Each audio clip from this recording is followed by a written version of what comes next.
Today what we're going to be doing is showing you how we test some BMW cylinder type accumulators. Slightly different than the diaphragm type because it, as the name suggests, like a piston. So what we've got here is BMW Vanos accumulators. This is one that's going to be recharged with gas. That's an E46. That's a BMW M5. So slightly later. This one has a solenoid valve on it, but it's not a problem for us. And there's a SMG2 accumulator. This one's actually been regassed and repaired already. So just testing a unit off a car.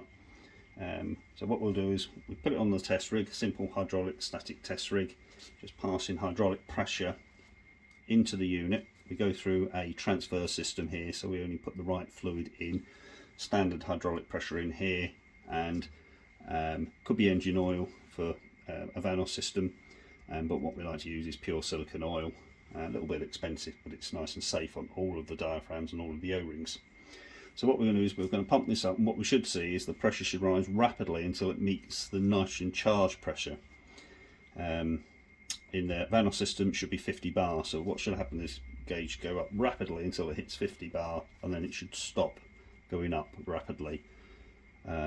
The nitrogen charge will slowly be compressed by the piston inside.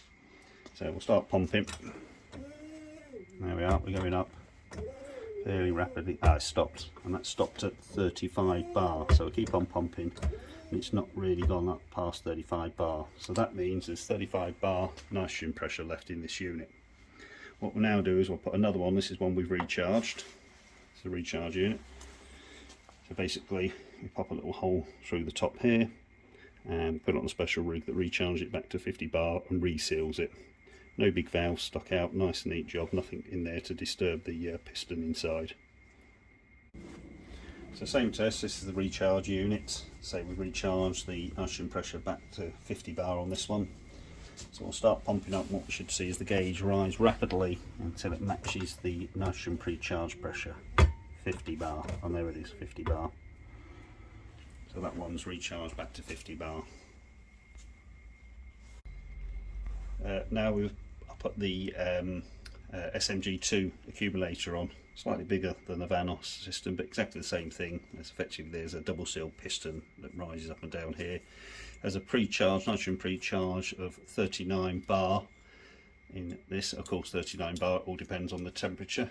We like to control the temperature quite well in this air-conditioned workshop, so it's 21 degrees C in here, so this should be fairly close to 39 or 40 bar because this one's actually been repaired. You can actually look here, that's the repair. So there's a tiny little hole that we popped through there, tiny little seal, nice neat job, so there's no valves stuck in then.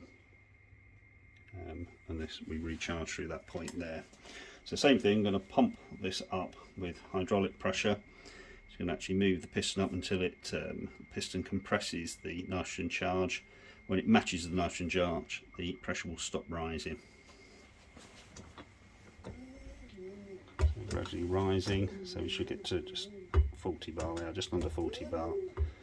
So that indicates that this one has got a 40 bar nitrogen charge in it. So effectively back to where it was when it was new. Of course, all that manual pumping is quite difficult, quite hard on your arms. So what we do is we do it on an automated test rig. This is actually using a hydraulic pump from a Range Rover, but it produces around about the same pressure as the BMW SMG pumps. So what I'm going to do is put the pressure on, put the pump on.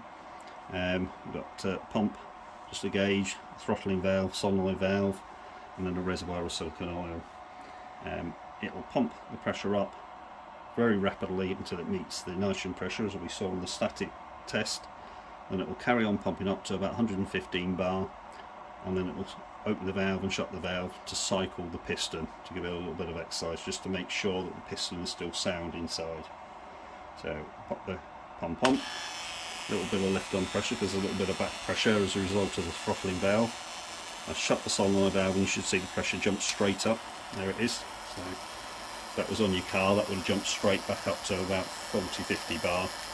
Now this is a lot slower pump than will be on the SMG system, so what's happening now is we're slowly building pressure up it's compressing the nitrogen charge in here with about 115 bar. The solenoid valve will open and it will release, and then we'll let that cycle for a little bit. What we like to do at AutoAccumulators is leave it on this rig for a couple of hundred cycles, just to make sure that piston and the seals inside are still sound. There we are. So this was now in your gearbox on your BMW, and you wanted a quick change. That accumulator there is supplying a sudden burst of pressure to change gear. So as I say, we'd normally leave this on for a few hundred cycles, a couple of hundred cycles minimum. This is then testing the seals. We pop this away for a little bit of time, and we put it back on the static rig to make sure it hasn't lost any nitrogen pressure. The same test. This is a BMW M5 M6 valve system. This one has a solenoid valve in, so we've got to open that solenoid valve. So that's actually opened now. Set the pump running. There's a slight pressure left here. This one's been repaired already, so the nitrogen has been recharged back through to 50 bar. When I shut the circulation solenoid valve off, we should see the nitrogen get compressed and the hydraulic pressure rise rapidly to 50 bar, which is the pre-charge pressure. Yeah, suddenly jumps, it's jumped straight up to 50 bar straight away. Now, as the pump builds up the pressure, compresses the nitrogen charge, use the piston up, compresses the nitrogen charge, and we'll get to a certain point, 115 bar on this test rig, and all we're doing is now releasing that pressure, just to again cycle that piston to make sure the seals are sound on it. The final test I like to do on the later Vanos units is we'll just test this shut-off valve at the end. So all I'm going to do is shut the pump off. There. I'm going to shut the solenoid valve off. That'll seal the pressure in there. So I'm now going to effectively switch the engine off and release the engine pressure, oil pressure. Now what I'm going to do now is use the pre-charge that's locked in here to charge the system with pressure. Of course, this is exactly what happens in your engine. You use that pre-charge to stop that initial rattle on the Vanos system. So if we watch that gauge there, straight up. So as you put the ignition key in, you've already got 100 bar of pressure ready to operate your Vanos system.